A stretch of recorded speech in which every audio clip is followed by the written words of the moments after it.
नमस्कार. चला, आज आपण लिखाणातल्या अशा काही छोट्या पण खूप महत्वाच्या गोष्टींबद्दल बोलूया. त्या म्हणजे विरामचिन्हे. हो, तीच छोटी छोटी चिन्ह जी आपल्या लिखाणाला योग्य अर्थ देतात. तर मग तयार आहात या इंटरेस्टिंग प्रवासासाठी? चला, सुरू करूया. जरा डोळे मिटून विचार करा.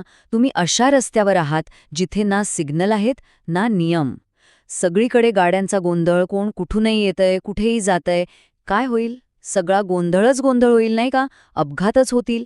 माहितीये, विरामचिन्हांशिवाय आपलं लिखाण अगदी तसंच असतं. शब्द एकमेकांमध्ये घुसतात, वाक्याचा अर्थच लागत नाही आणि वाचणाऱ्याला काही कळतच नाही. सगळं लिखाण एका मोठ्या अपघातासारखंच वाटतं. पण थांबा, घाबरू नका. या गोंधळावर एक अगदी सोपा उपाय आहे आणि तो म्हणजे विरामचिन्ह. ही चिन्ह आपल्या वाक्यांसाठी वाहतुकीचा सिग्नलसारखं काम करतात. ती आपल्याला सांगतात कुठे थांबायचंय, कुठे हळू जायचंय आणि कुठे प्रश्न विचारायचाय. चला तर मग आपल्या पहिल्या सिग्नलला भेटूया. हा आहे पूर्णविराम. याला आपण म्हणूया आपल्या लेखनातला लाल दिवा. जसं रस्त्यावर लाल दिवा लागला की आपण थांबतो, तसंच वाक्याच्या शेवटी पूर्णविराम आला की आपण पूर्ण थांबायचं, एक छोटा श्वास घ्यायचा आणि मगच पुढचं वाक्य वाचायचं. उदाहरणार्थ, मी जातो. झालं. इथे एक विचार पूर्ण झाला म्हणून शेवटी पूर्णविराम आला. किती सोपं आहे. आता बघूया स्वल्पविराम म्हणजेच कॉमा. हा आहे आपल्या लिखाणातला स्पीड ब्रेकर. जसं रस्त्यावर स्पीड ब्रेकर आला की आपण गाडी थोडी हळू करतो, पण पूर्ण थांबवत नाही. तसंच स्वल्पविराम आल्यावर वाचनात फक्त थोडासा पॉज घ्यायचा असतो.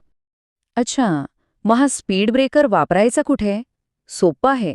जेव्हा एकाच प्रकारच्या अनेक गोष्टी एकामागे एक येतात, जसं की टेबल, खुर्ची आणि पेन. किंवा जेव्हा आपण कुणाला हाक मारतो, मधू इकडे ये, अशा वेळी स्वल्पविराम वापरायचा.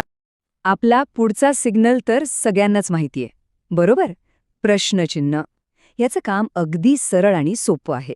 जेव्हा हे आपण काही विचारतो, काही माहिती हवी असते, तेव्हा वाक्याच्या शेवटी हा प्रश्न सिग्नल लावायचा. जसं की तू कोठे गेला होतास? इथे आपण काहीतरी विचारतोय म्हणून शेवटी प्रश्नचिन्ह आलंच पाहिजे. आता पाहूया एक गंमतशीर चिन्ह, उद्गार चिन्ह. याला आपण म्हणूया आश्चर्याची कांडी. कारण जेव्हा मनात आनंद, दुःख, आश्चर्य किंवा भीती अशा जोरदार भावना येतात, तेव्हा त्या शब्दांनंतर ही आश्चर्याची कांडी वापरायची. विचार करा, या एका चिन्हामुळे किती वेगवेगळ्या भावना व्यक्त करता येतात. दुःख दाखवायचं असेल तर अरे रे, आणि कौतुक करायचं असेल तर शब्बास. खरं तर या चिन्हामुळे आपल्या लिखाणात इमोशन्स येतात. आणि आता भेटूया बोलणाऱ्या कानांना. हे म्हणजे दुहेरी अवतरण चिन्ह. जेव्हा एखादी व्यक्ती बोललेलं वाक्य आपण जशास तसं लिहितो, तेव्हा ते शब्द ह्या चिन्हांच्या आत लिहायचे. उदाहरणार्थ, तो म्हणाला, मी येणार नाही. आता इथे मी येणार नाही हे त्याचे शब्द आहेत, म्हणून ते आपण अवतरण चिन्हांमध्ये ठेवले. यामुळे कोणी काय बोललं हे अगदी स्पष्टपणे कळतं. चला, आत्तापर्यंत आपण लेखनाचे सगळे वाहतुकीचे नियम शिकलो.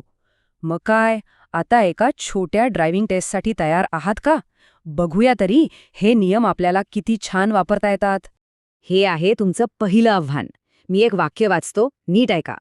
हिमालय, आरवली, विंध्य हे भारतातील पर्वत आहेत. कसं वाटलं ऐकायला? काहीतरी गडबड वाटतेय ना? वाचताना गाडी अडखळल्यासारखी वाटतेय. आणि हे आहे बरोबर उत्तर. हिमालय आणि आरवलीनंतर स्पीड ब्रेकर म्हणजे स्वल्पविराम लावला आणि वाक्याच्या शेवटी लाल दिवा म्हणजे पूर्णविराम. आता वाचा, हिमालय, आरवली, विंध्य हे भारतातील पर्वत आहेत. आता हे वाक्य किती छान आणि सोपं वाटतंय. ओके, पुढचं आव्हान. वाक्य आहे, तिने विचारले, काय झाले चिन्नमा? इथे कोणीतरी काहीतरी बोलतं आणि प्रश्नही विचारते. पण चिन्ह कुठे गेली? आणि हे आहे योग्य वाक्य. तिने विचारले, काय झाले चिन्नमा? इथे काय झाले चिन्नमा हे बोललेले शब्द बोलणाऱ्या कानांमध्ये आले आणि तो प्रश्न असल्यामुळे शेवटी प्रश्नचिन्हही लागलं. आता अर्थ एकदम स्पष्ट झाला. आणि हे आहे आपलं शेवटचं फायनल चॅलेंज. वाक्य आहे, अबब केवढा हा प्रचंड प्राणी. या वाक्यात खूप मोठं आश्चर्य आहे, एक भावना आहे. ती आपण चिन्हांमधून कशी दाखवणार? अगदी बरोबर. अभब या शब्दातच आश्चर्य आहे, म्हणून तिथे आली आपली आश्चर्याची कांडी. आणि पूर्ण वाक्यातूनही तोच भाव व्यक्त होतोय, म्हणून वाक्याच्या शेवटीही उद्गार चिन्ह आलं. शाब्बास, खूप छान. वा, तुम्ही सगळ्यांनीच ही ड्रायव्हिंग टेस्ट अगदी मस्त पार केली आहे. चला तर मग आज आपण जे काही शिकलो ते लक्षात ठेवण्यासाठी एक छोटंसं गाणं म्हणूया. तयार? गाण्याच्या सुरात लाल दिवा दिसला की पूर्णविराम, थांबा, थोडा विसावा घ्या, मग पुढे चला. गाण्याच्या सुरात एक छोटा गतिरोधक, तो आहे स्वल्पविराम, वाक्याचा वेग कमी करतो, देतो थोडा आराम. तर हे होते आपल्या लेखनाचे वाहतूक सिग्नल. आता पुढच्या वेळी जेव्हा तुम्ही काही वाचाल तेव्हा या चिन्हांकडे नक्की लक्ष द्या. बघा, ती तुम्हाला योग्य मार्ग कसा दाखवतात. मग सांगा, तुमच्या पुढच्या वाचनाच्या प्रवासात तुम्ही कोणती चिन्ह शोधणार आहात?